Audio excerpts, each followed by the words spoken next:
का हाल चाल। मेरे सभी साथी रीड देने वाले भाइयों को वो पहुंच गए होंगे सभी एग्ज़ाम सेंटर आज 28 तारीख को। तो मैं भी आ गया हूं दोस्तों एग्ज़ाम सेंटर पे।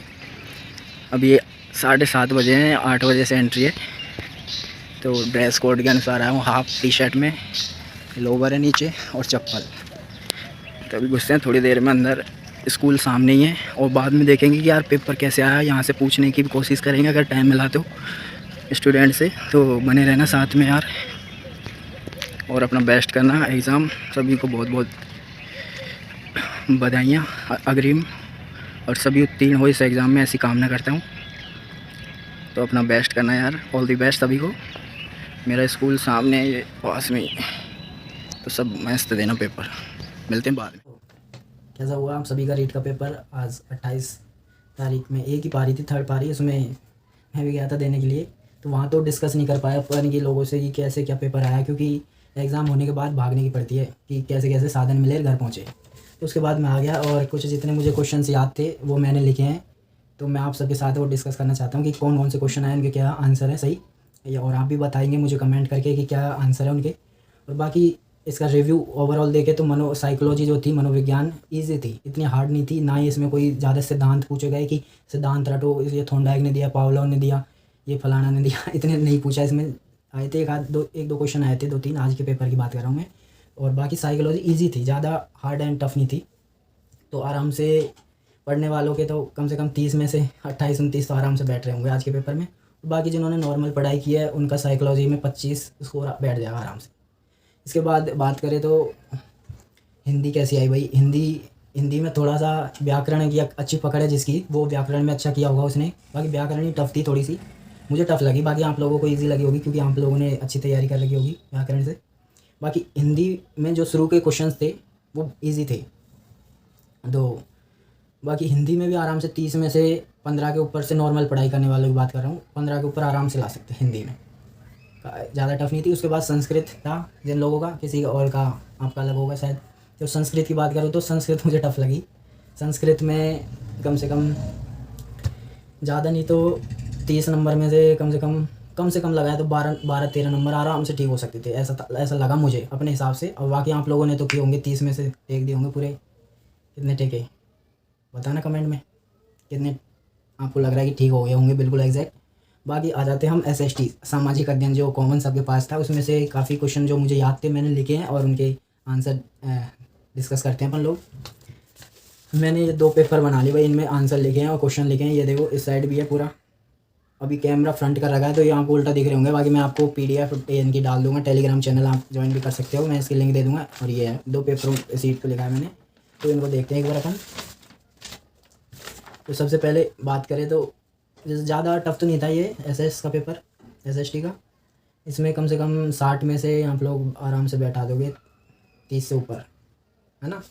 बाकी जो नॉर्मल पढ़ाई करी है मेरी इस तरह, रीट के लक्ष्य तो नहीं था ये, पर नहीं यार अभी लक्ष्य बनाना पड़ेगा क्योंकि पहले जॉब चाहिए, कुछ ना कुछ मिलनी चाहिए एक बार, फिर बाकी तो सोचेंगे RS वगैरह जो भी है वो बाद की बात है, पहले जॉब तो मिले।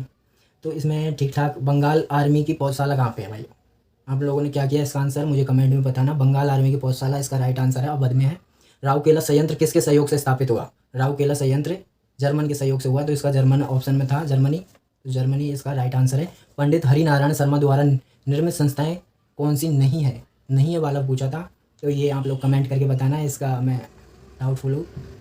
तो आप कमेंट में बताना कि इसका सही राइट आंसर क्या है। और ये जो है मैंने गूगल से भी सर्च किए हैं बाकी, और अपने जो मैंने किए वो भी है थोड़ा सा, और बाकी थोड़े गलत भी हो सकते हैं। बाकी आप लोग बताना कि इसका सही आंसर क्या है।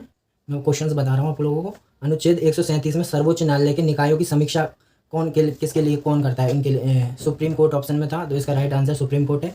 चंद्रगुप्त सेकंड की पुत्री प्रभावती का विवाह किसके साथ किया गया? रुद्रसेन सेकंड बाकट्य नरेश, इसका राइट आंसर होगा। और एक और क्वेश्चन है, शांत कटिबंधीय जो वन कहाँ पे मिलते हैं? भूमध्य विषुवत रेखा पर, ये भूमध्य विषुवत रेखा इसका राइट आंसर होगा। नर नारायण तपस्या गजेंद्र मोक्ष, ये मंदिर कहाँ पे? नर नारायण का मंदिर जो पूछा था, ये इसका राइट आंसर है, देवगढ़ 10 अवतार मंदिर।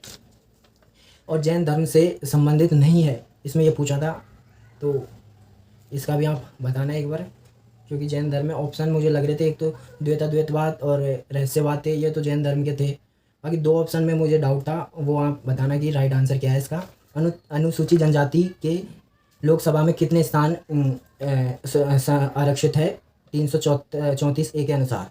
तो राइट आंसर इसका 47 होगा, 47%। जो भी ऑप्शन अभी तो इतना याद नहीं है, पर 47 है इसका करेक्ट आंसर। प्रशांत महासागर की धारा कौन सी है, तो ये भी आप बताना। बाकी मेरे हिसाब से तो आयो सिबो क्यूरो सिबो जो ऑप्शन में था, ये इसका राइट आंसर होना चाहिए। विनाशकारी भूकंपीय तरंगे कौन सी है, सर्वाधिक विनाशकारी भूकंपीय तरंगे, तो इसमें एल वेव्स, एल तरंगे जो है सबसे विनाशकारी तरंगे मानी जाती है। और किस जनपद की राजधानी असुमेलित है, ये पूछा गया था इसमें, तो अभी इतना याद नहीं रहा। बाकी आप कमेंट करके बताना इसका आंसर कौन सा है, आप कमेंट में लिखना। इमली घूंघट फतेह बुर्ज किस दुर्ग में है, तो ये इसका राइट आंसर है तारागढ़ दुर्ग में ये था। इसका राष्ट्रपति की सहायता हेतु मंत्रिपरिषद का उल्लेख कौन से अनुच्छेद में है, तो इसका राइट आंसर होगा 74(1) में इसका उल्लेख है। कलिंग तो पर्णी चोल ग्रंथ किसका है, ये जयम कोंडार का ये। और अब सबसे इजी क्वेश्चन लगा मुझे ये, सुलह कुल की नीति किसने अपनाई थी, तो ये अकबर बादशाह ने अपनाई थी। अकबर ने, बादशाह भी ऑप्शन में था, अकबर है इसका आंसर। तो 91वां संविधान संशोधन में जो है 91वां संविधान संशोधन किया गया, उसमें कितने मंत्रिपरिषद का होनी चाहिए कम से कम, तो इसमें 15% मंत्रिपरिषद होनी चाहिए। एक 61वां संविधान संशोधन के बारे में भी था, तो उसको क्वेश्चन भी लेकिन आप बताना यार इसका क्या था, राइट आंसर क्या था। क्वेश्चन मेरे को पूरा याद नहीं है ये वाला। शिकारी नृत्य कहाँ का है, ये शिकारी नृत्य का संबंध कौन सी जनजाति से है, ये है सहरिया जनजाति से शिकारी नृत्य। और 1857 की क्रांति के समय शासक सुमेलित नहीं है, इसमें है तख्त सिंह जो अजमेर का है। ये सुमेलित असुमेलित था, गलत बता रखा क्योंकि RPA इसने चयन बोर्ड ने ये अजमेर के 2-3 सवाल पूछे हैं, क्योंकि इसका मुख्यालय माध्यमिक शिक्षा बोर्ड का अजमेर ही है, तो 1-2 सवाल वहाँ से भी आए, उन्होंने अपने दे दिए कि यार नॉलेज तो देखेंगे।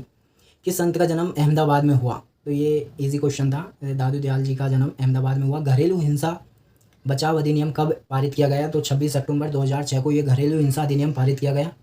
2006 शायद ऑप्शन में नहीं था, उसमें था यार, इसका राइट आंसर है 2006। 2 देशांतरों के बीच की दूरी कितनी होती है, ये था, तो इसका ऑप्शन में मैंने राइट आंसर देखा है, तो 111.32 किलोमीटर है 2 देशांतरों के मध्य की दूरी। अरावली की दिशा का विस्तार पूछा गया था कि दक्षिण से उत्तर, उत्तर से पूर्व, और 1-2 ऑप्शन थे, तो इसका आंसर है दक्षिण पश्चिम से उत्तर पूर्व। भूताल का युद्ध किसके मध्य लड़ा गया, तो ये है भूताल का युद्ध जो है जैत्र सिंह व इल्तुतमिश के मध्य 1227 में लड़ा गया दोस्तों। गांधी अरविंद समझौता कब हुआ, 5 मार्च 1931 को, इसका राइट आंसर है। श्रावक प्रतिक्रमण सूत्र ग्रंथ जो है कौन सी शैली में लिखा गया, ये क्वेश्चन आया था, तो ये मेवाड़ शैली इसका राइट आंसर है। बाकी आप लोग बताना आप क्या करके आए हो, कमेंट में करना।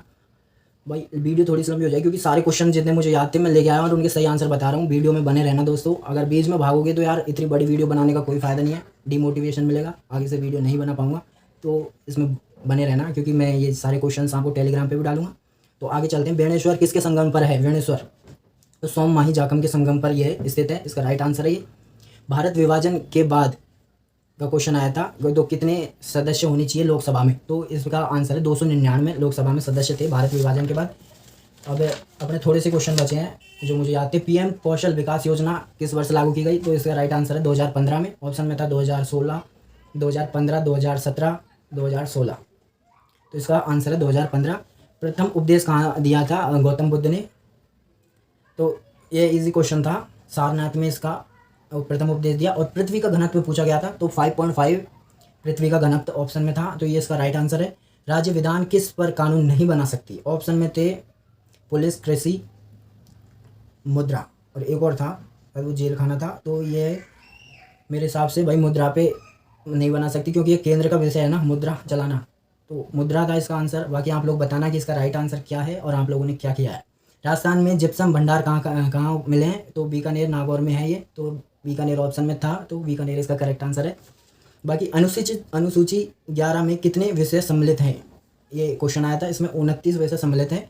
राजस्थान पुरुष साक्षरता अनुपात पूछा गया था, तो इसमें 79.19 राजस्थान में 2011 के अनुसार पुरुष साक्षरता दर थी, तो इसका सही आंसर था 79.19। अब एक जो मुझे याद था लास्ट क्वेश्चन बता दोस्तों, ये भोजी लंबरदार किस किसान आंदोलन से संबंधित है, तो इसमें ऑप्शन आया था भरतपुर, अलवर और बेगू किसान आंदोलन, और एक और था, तो इसका राइट आंसर है भरतपुर किसान आंदोलन से संबंधित है भोजी लंबरदार। बाकी क्वेश्चन अभी फ़िलहाल हो गए हैं इतने ही, तो मुझे बाकी ठीक ठाक था पेपर, ज़्यादा टफ तो नहीं था आज का। लोग कह रहे थे टफ आएगा। बाकी पात्रता है, नौकरी तो नहीं मिल रही खैर इसी से। बाकी पात्रता क्लियर करोगे जब भी तो नौकरी मिलेगी। और रेट आने की मेंस की वैकेंसी भी अभी हाथ में लेके बैठा है वो फौजी साहब, अभी दे देगा कुछ ही दिनों में। तो उम्मीद रखिए, तैयारी शुरू कर दीजिए जिनका बैठ रहा है।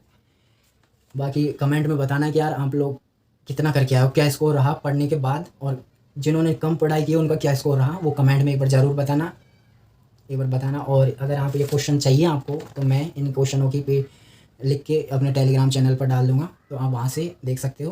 तब तक के लिए बहुत बहुत धन्यवाद साथियों, और अपने भाई के चैनल को सब्सक्राइब जरूर कर लेना। वीडियो पसंद आई तो शेयर भी करना अपने दोस्तों को जो रीड दे के आए। धन्यवाद।